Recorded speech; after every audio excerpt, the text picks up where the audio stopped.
Yesterday, a terrorist who describes himself as an ethno-nationalist, eco-fascist, semi-right-wing, semi-left-wing, semi-socialist racist opened fire at two mosques in Christchurch, New Zealand, killing at least 49 people.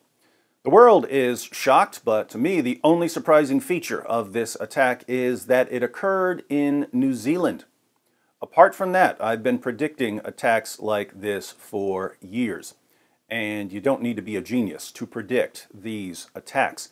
Anyone who thinks carefully about human nature and the situation we're in can figure out where this is leading. All the way back in 2010, when Nabil and I were arrested and thrown in jail for having a peaceful discussion on a public street, I was pointing out what would happen if our leaders continued to oppress open, honest discussion about Islam. When tensions rise, when people become frustrated, we want them to have a peaceful outlet. We want them to respond with discussion or criticism or even ridicule, but not with violence. When leaders begin blocking discussion or criticism or ridicule, they don't seem to realize that people are going to vent their frustrations in other ways. Here's David Wood in 2010. You see, the mayor's position, let's call it the ostrich approach, will not end well. You can't ignore the conflicts between Islamic law and Western values forever. And if you continue to ignore them, the tension is going to build, and we're seeing this all around the world, until people finally can't take it anymore and people on both sides react in a really bad way because they haven't learned to discuss difficult issues like adults. Our approach is to bring the issues to the surface and to address them. Yes, things can be a bit tense and uncomfortable initially, but in the long run, both Muslims and non-Muslims will realize that we can discuss Muhammad and the Quran and Sharia without resorting to threats, intimidation, violence. The following year, Andersa Breivika went on a killing spree in Norway. In his 1,500-page manifesto, he explained why he concluded that violence was the way forward. He said that while growing up, he witnessed numerous instances of violence by Muslims. He came to view Muslim immigration as the primary threat to European civilization and decided that he had to do something about it. However, Breivik said he noticed that whenever people criticized Islam, they were immediately shouted down as racists and bigots. So he came to view speech as pointless. Here's David Wood in 2011, quoting passages from Breivik's manifesto. In the 1990s, when Breivik became convinced that Islam is a threat to European civilization, he decided to go into politics. But he soon realized that anyone who questions Islam is labeled a racist and marginalized. Since Islam was beyond criticism, Breivik came to regard political participation as utterly pointless. It is meaningless to participate in the democratical process when you are not allowed to raise important issues without being subjected to political and social persecution through stigmatization and ridicule. It is time to acknowledge that we, the cultural conservatives of Western Europe, are deceiving ourselves to believe that it is remotely possible to change the system democratically. Breivik realized this in the year 2000. Around the same time, he also concluded that the media has such a stranglehold on public perception, speaking out against Islam is futile.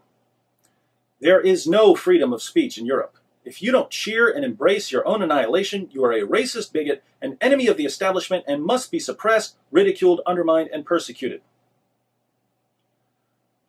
Well now, you're a young Norwegian who sees immigration and Islam as the chief threats to Western society, but all peaceful avenues of addressing these threats have been blocked by politicians and the media. What do you do? In order to successfully penetrate the cultural, Marxist, multiculturalist media censorship, we are forced to employ significantly more brutal and breathtaking operations which will result in casualties. In order for the attack to gain an influential effect, assassinations and the use of weapons of mass destruction must be embraced.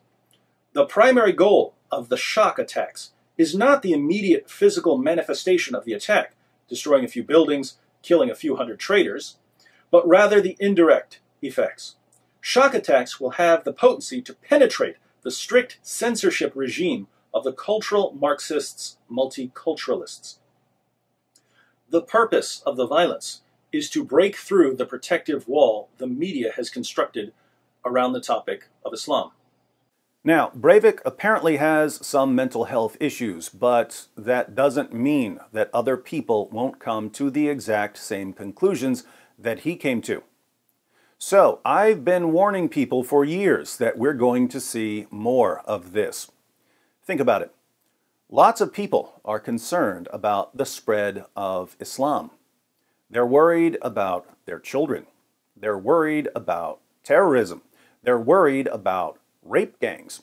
But the moment they start to express any concerns about the teachings of Muhammad, they're called racists and bigots and hate mongers and Islamophobes. It doesn't take a prophet to realize that some of these people are going to give up on discussion and dialogue and instead turn to violence. Here's me predicting this, once again, during a live stream with Robert Spencer just last year. Breivik says, and I'm pointing this out because this is a conclusion I believe other people will come to eventually, right? Other people will come to this conclusion that we cannot have an open, honest discussion about Islam. It's going to be pointless. People are just going to call us racists. Therefore, I just have to take matters into my own hands. Other people are going to, now to be clear, you and I don't believe it's over. We believe we still can have this discussion. And I happen to believe that Islam is going to keep pressing with jihad until people actually start to listen to what we have to say. But I mean the irony here that other people could come to this same conclusion, and Breivik says, hey, the reason I'm going on a killing spree is because you people won't let me solve my difficulties, my problems, or share my objections with my speech. You guys have shut down open discourse on these issues, therefore I'm turning to kill. And then that attack is now used to silence more people, right? So, yes. And for years it was, not just with you. Anytime you brought up any criticism of Islam, they said, aha, this is what gave rise to Anders Breivik. Yes. This is the attitude that gives rise to Anders Breivik. And so we have to silence these people so we don't end up with more Anders Breivik. Silencing people is what led to Anders Breivik. But I didn't just predict that more of these attacks were coming. I also predicted how they would be used. Here's what I said last year to people who advocate killing Muslims. If you really believe that slaughtering Muslims is the way forward, what color is the sky in your world if you think that Western governments are going to climb on board your crazy train? We've got jihadis on one side saying, kill the infidels, they're a threat to our way of life. And we've got you on the other side saying, kill the Muslims, they're a threat to our way of life. Perhaps you haven't noticed, but Western governments and the education system and the entertainment industry and the media are in love with all things Islamic. You, the guy typing "nuke Mecca" in the comments section of YouTube, sound like a complete lunatic to them. So unless you've been secretly developing some awesome mind control device that can convince politicians and reporters to completely reverse their positions, you're delusional if you think that your comments section rants are going to become public policy.